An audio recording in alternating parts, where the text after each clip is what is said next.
छोटे बेटे ने ही मां और बड़े भाई की कर दी हत्या। जगदलपुर में हुए दोहरे हत्याकांड का पुलिस ने शुक्रवार को प्रेस कॉन्फ्रेंस में खुलासा किया। शातिर अंदाज में 28 वर्षीय नितेश गुप्ता ने अपनी 50 साल की मां गायत्री गुप्ता और 32 साल के भाई नीलेश की हत्या कर दी। वार्ता में एसपी शलभ सिन्हा ने खुलासा किया कि दोनों भाइयों में पिछले 6 महीने से विवाद चल रहा था। घटना की रात आरोपी ने पहले मां और भाई को अधमरा किया, उसके बाद नारे से गला घोटकर दोनों की हत्या कर दी। पुलिस ने सजगता से जाँच करते हुए 24 घंटे में मामले का खुलासा किया।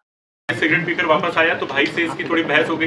भाई का कहना है कि तेरा रोज रोज का नाटक है, तेरे चक्कर में हम लोग ढंग से रह नहीं पा रहे हैं, सो नहीं पा रहे हैं। तो उस बात को लेकर के दोनों के बीच थोड़ी हाथापाई हुई।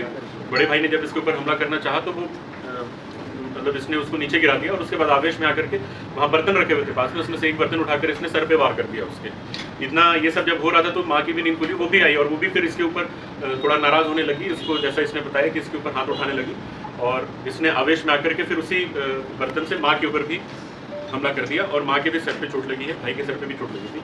फिर भी अब इसके दिमाग में ये बात आ गई थी कि अब इन दोनों को खत्म ही कर दूंगा मैं। और उसके बाद फिर जब देखा हमला करने के बाद भी ये लोग क्योंकि जीवित थे उस समय, तो इसने एक बरमुडा जो होता है उसका जो लेस होता है वो वहीं पे इसके खाट में पड़ा हुआ था, हमेशा इसके पास रहता था जैसे इसने बताया। उससे इसने अपने भाई का गला घोटा और वहीं पास में जो कपड़ा सुखाने वाली रस्सी रहती है वो भी पड़ी हुई थी, उससे अपने माँ का गला घोटा, स्ट्रैंगुलेशन, दोनों को स्ट्रैंगुलेट किया और दोनों की मृत्यु हो गई। इसके बाद फिर जब ये दोनों की हत्या कर दिया, फिर इसके दिमाग में ये बात आई कि अब अपने आप को कैसे सेव किया जाए। तो थोड़ा इसने सोच विचार करके फिर जो घर की अलमारी थी पहले उसको थोड़ा अपने तोड़ा है, उसको सामान को बिखराया है और चोरी या डकैती जैसी कोई घटना दिखाने का प्रयास इसने किया।